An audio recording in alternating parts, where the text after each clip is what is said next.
বড় ধরনের কোনো দুর্ঘটনা ঘটার সম্ভাবনা নাই বিধায় আমরা এটা নির্বাপন ঘোষণা করছি। এখানে আপনারা জেনে থাকবেন যে কার্গো ভিলেজের যেই কাস্টমস হাউজের অংশটুকু, বিশেষ করে এই কাস্টমস হাউজের অংশ এবং তার সামনে যেই অংশগুলো ছিল, প্রতিটা জায়গাতে আসলে যেই কম্পার্টমেন্টালাইজড একটা ভাগ ভাগ করা ছিল, প্রত্যেকটা জায়গা ছোট ছোট করে ভাগ করা এবং ভিতরে আপনার অনেকগুলো অংশ যেটা আপনার স্টিলের তৈরি, স্টিলের স্ট্রাকচার দিয়ে একতলা দোতলা পর্যন্ত আছে।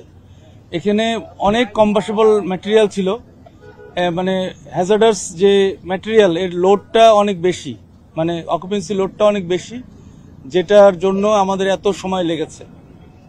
আর আরেকটা বিষয় যে যেই এখানে যদি অ্যাক্টিভ অথবা প্যাসিভ, মানে আমাদের যে কোনো ধরনের ডিটেকশন সিস্টেম যদি থাকতো এবং তার সাথে প্রোটেকশন সিস্টেম থাকতো, তাহলে হয়তো এতটা দুর্ঘটনা ঘটতোই না।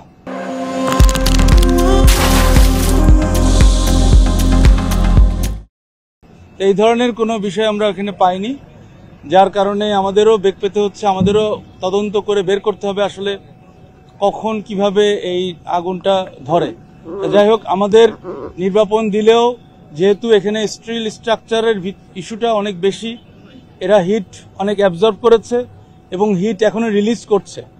হিট যেহেতু রিলিজ করছে, তার সাথে তার অথবা অন্যান্য কিছু কম্বাসেবল ম্যাটেরিয়াল রয়ে গিয়েছে, এই জন্য ধোঁয়া কিছুটা দেখতে পাচ্ছেন। তবে ভয়ের কোনো কারণ নাই, কোনো ফ্লেম নাই।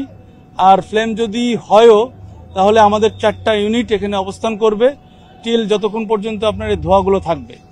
আশা করছি যে বড় ধরনের কোনো দুর্ঘটনা ঘটার সম্ভাবনা নাই বিধায় আমরা এটা নির্বাপন ঘোষণা করছি।